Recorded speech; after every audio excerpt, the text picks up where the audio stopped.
Hello students, आज हम science का फर्स्ट टॉपिक स्टार्ट करेंगे, केमिकल रिएक्शन एंड इक्वेशन। तो साइंस का फर्स्ट टॉपिक स्टार्ट करने से पहले केमिकल रिएक्शन में और केमिकल इक्वेशन के बारे में समझने से पहले हमें दो डेफिनेशन के बारे में समझना पड़ेगा। फर्स्ट है फिजिकल चेंज, सेकंड है केमिकल चेंज। फिजिकल चेंज में क्या होता है, in this change identity of the substance remaining same, मतलब इसकी जो आइडेंटिटी होती है वो हमेशा क्या होती है, सेम रहती है। इसमें केवल क्या होता है, आकार और अवस्था परिवर्तित होती है, मतलब इसका साइज और इसकी जो अवस्था होती है वो ही चेंज होती है। जैसे लिक्विड से सॉलिड में चेंज होना, सॉलिड से लिक्विड में या फिर गैस में चेंज होना। फिजिकल चेंज में केवल इतना ही होता है, क्यों पदार्थ सेम अवस्था में रहता है हमेशा। केमिकल चेंज में क्या होता है, केमिकल चेंज में the identity of the substance change, मतलब इसकी आइडेंटिटी जो होती है सब्सटेंस की वो क्या हो जाती है, चेंज हो जाती है। Reactants are convert into substance due to the formation और ब्रेकडाउन ऑफ ओल्डर बॉन्ड्स, मतलब इसमें क्या होता है, जो रिएक्टेंट होता है उसमें जो उसके जो बॉन्ड्स होते हैं, या तो नए बॉन्ड बनते हैं या फिर वो जो बॉन्ड होते हैं वो टूटकर नया पदार्थ बनता है। तो फिजिकल चेंज में क्या होता है, इसके एग्जांपल देख लीजिए। इसमें क्या होता है, केवल आकार और अवस्था में परिवर्तन होता है, और इसकी आइडेंटिटी क्या होती है, हमेशा सेम रहती है। इसके एग्जांपल देख लीजिए, जैसे बर्फ़ का बनना,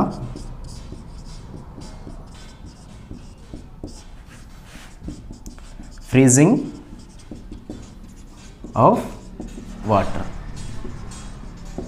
अब इसमें क्या हो रहा है, फिजिकल चेंज में हमने क्या बताया है कि नया कोई पदार्थ नहीं बनता है। अब इसमें देख लीजिए, जैसे हमने वाटर लिया, वाटर को हमने बर्फ़ में चेंज कर दिया, इसकी क्या हुई, केवल अवस्था परिवर्तित हुई है। इसमें क्या हुआ है, केवल अवस्था परिवर्तित हुई है और एक बर्फ़ बन गई। अब हम क्या, अगर वो जो बर्फ़ होती है हम दोबारा से उसको अगर मेल्ट करेंगे तो वो दोबारा से वाटर में चेंज हो जाएगी। तो इसकी अवस्था में किसी प्रकार का कोई परिवर्तन नहीं हुआ है, कोई नया पदार्थ नहीं बना है। इसके और एग्जाम्पल देख लीजिए, जैसे इसका नेक्स्ट एग्जांपल हो गया, जैसे अपन किसी लकड़ी के टुकड़े को तोड़ना।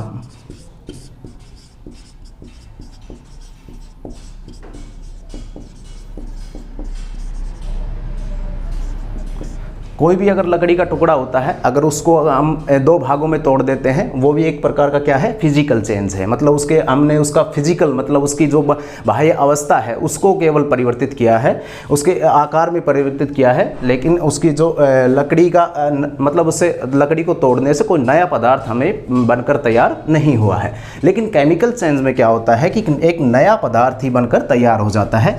जैसे आयरन रस्टिंग। आयरन रस्टिंग मतलब लोहे पर जंग का लगना। देखिए, लोहे पर अगर जंग लग जाती है तो वो क्या होता है, एक मिट्टी के फॉर्म में दोबारा परिवर्तित हो जाता है।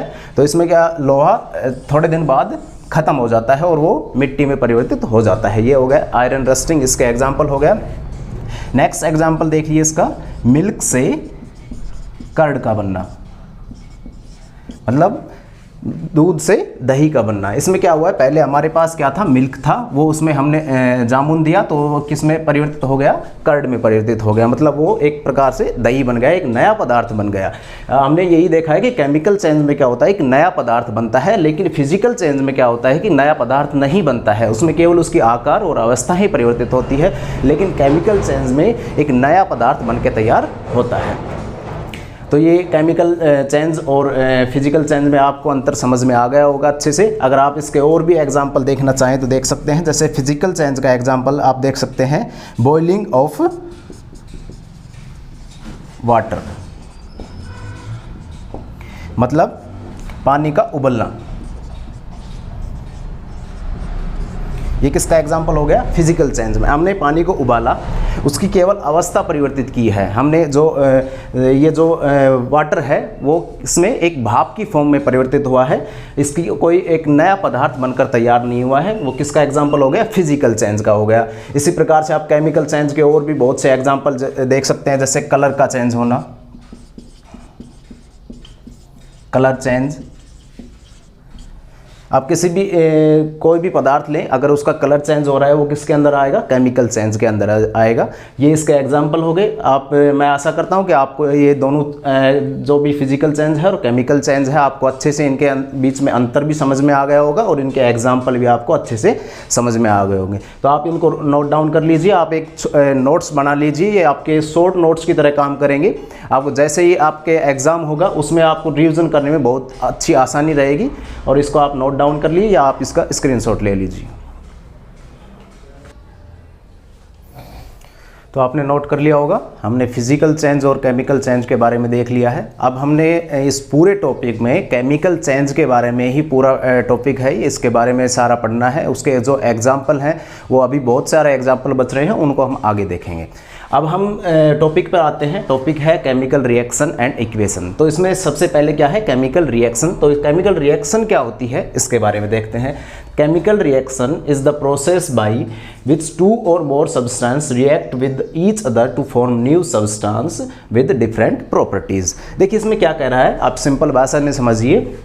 केमिकल रिएक्शन में क्या होता है, हम दो या दो से अधिक सब्सटेंस यूज़ करते हैं और उनसे क्या होता है, एक नया सब्सटेंस तैयार होता है, नया एक पदार्थ तैयार होता है। वो क्या किसके अंतर्गत आता है, एक केमिकल रिएक्शन के अंतर्गत आता है। कैसे, देखिए जैसे हमने लिया H2 प्लस O2, इससे क्या तैयार होगा, H2O। अब इसको अगर बैलेंसिंग रिएक्शन में हम अच्छे से देखेंगे, इसको बैलेंस किस प्रकार से करते हैं। यहाँ पे हम 1/2 लिख दिया है O2 का, तो इसमें O2 1/2 में लिया है, तब जाके ये बैलेंसिंग होगी ये रिएक्शन। और बैलेंसिंग के बारे में आप इतना अभी टेंशन मत लीजिए, इसको बैलेंसिंग रिएक्शन में हम अच्छे से देखेंगे किस प्रकार से 1/2 लगाया है और इसके बारे में किस प्रकार से बैलेंस की है, इसके बारे में हम आगे देखेंगे। तो इसमें क्या किया है हमने, ये 2 या 2 से अधिक सब्सटेंस यूज़ किए हैं। ये क्या होते हैं, 2 या 2 से अधिक सब्सटेंस यूज़ किए हैं और इनसे एक नया प्रोडक्ट, ये क्या होता है, रिएक्टेंट होता है और ये क्या होता है, प्रोडक्ट होता है। तो हमने क्या किया है, 2 या 2 से अधिक सब्सटेंस यूज़ करके एक नया सब्सटेंस तैयार किया है, जो क्या है, H2 है। इसमें क्या लिया है हमने, H2 गैस लिए है और ऑक्सीजन लिए है, उससे हमें एक नया पदार्थ तैयार हुआ है, वो क्या है, H2O।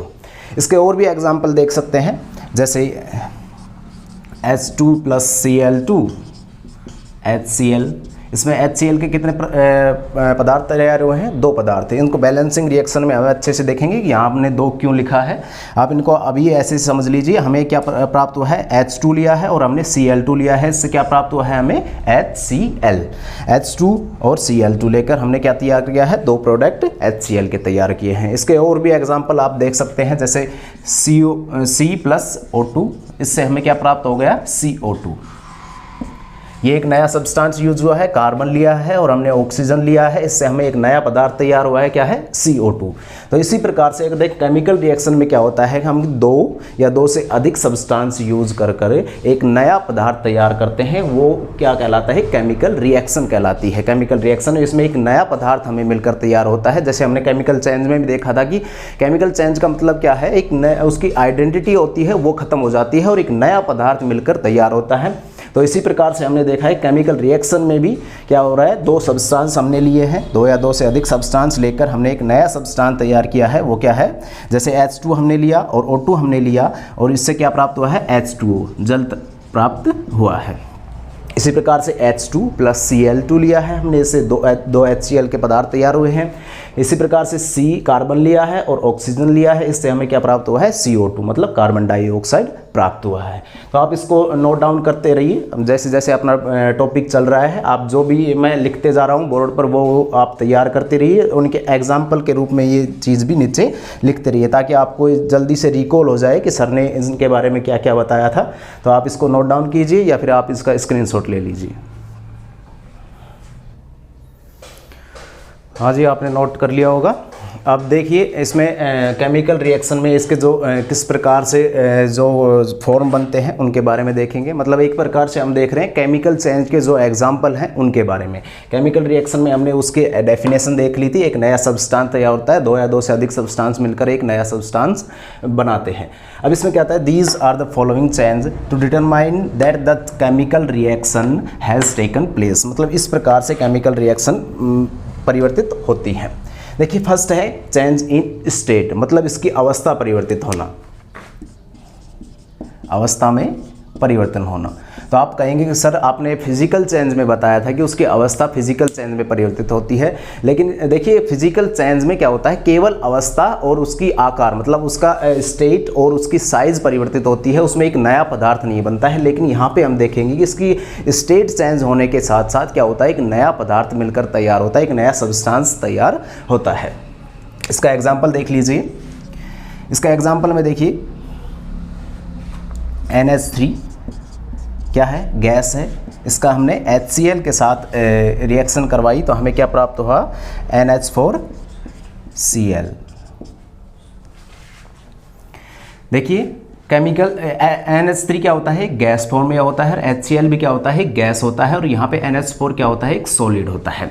अब इसके अवस्था किस प्रकार से हुई, गैस किस में कन्वर्ट हो गया है, सॉलिड में चेंज हो गया है, change in state. NH3 ammonia और HCl को हमने जब एक साथ रिएक्शन कराई तो अमोनियम क्लोराइड तैयार हुआ है। वो क्या होता है, एक प्रकार का क्या होता है, सॉलिड होता है। गैस किस में कन्वर्ट हो गई है, सॉलिड अवस्था में, तो इसकी क्या हो गया, स्टेट चेंज हो गया है, इसकी अवस्था परिवर्तित हो गई है।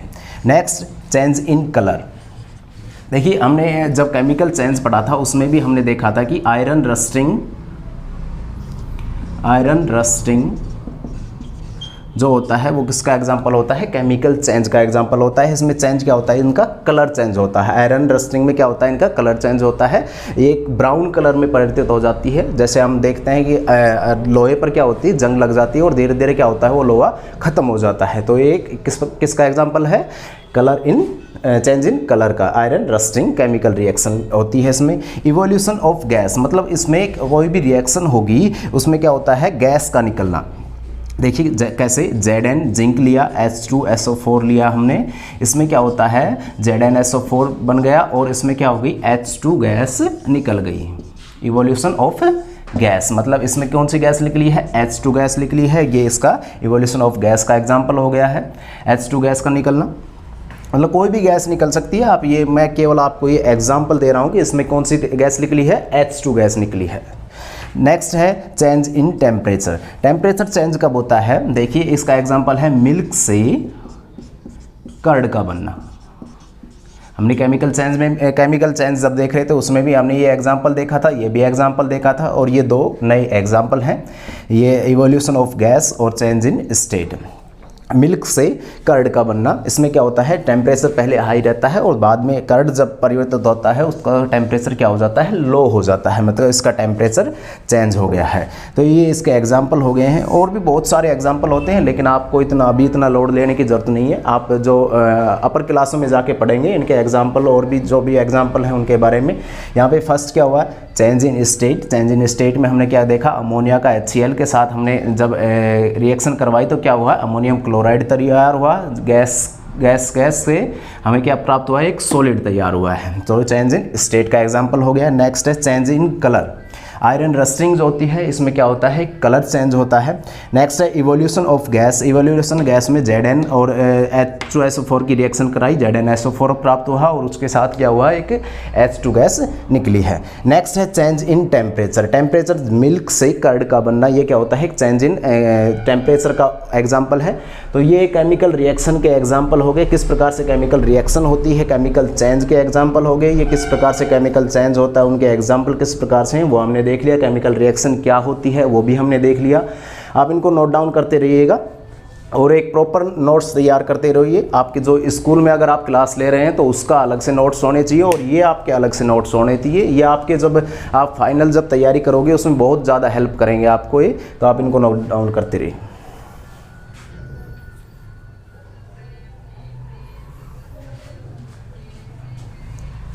तो आपने नोट कर लिया होगा। तो अब हम नेक्स्ट क्लास में और भी आगे केमिकल रिएक्शन के बारे में हमने देख लिया। अब नेक्स्ट क्लास में हम देखेंगे केमिकल इक्वेशन के बारे में। तो आप तब तक इनको तैयार कीजिए, इनको याद कीजिए, इनके एग्जाम्पल याद कीजिए, ठीक है। और अपनी ये भी क्लासें हैं जो साइंस की क्लासें हैं वो प्रॉपर अब चलती रहेंगी। आपको सारा जो भी 10th का पूरा सिलेबस है वो करवाया जाएगा और मैथ की क्लासें आपको योगेश सर करवाए रहे हैं। तो मैथ और साइंस में आपको किसी प्रकार की कोई टेंशन लेने की ज़रूरत नहीं है, पूरा सिलेबस हम करवाएंगे, ठीक है। Thank you guys.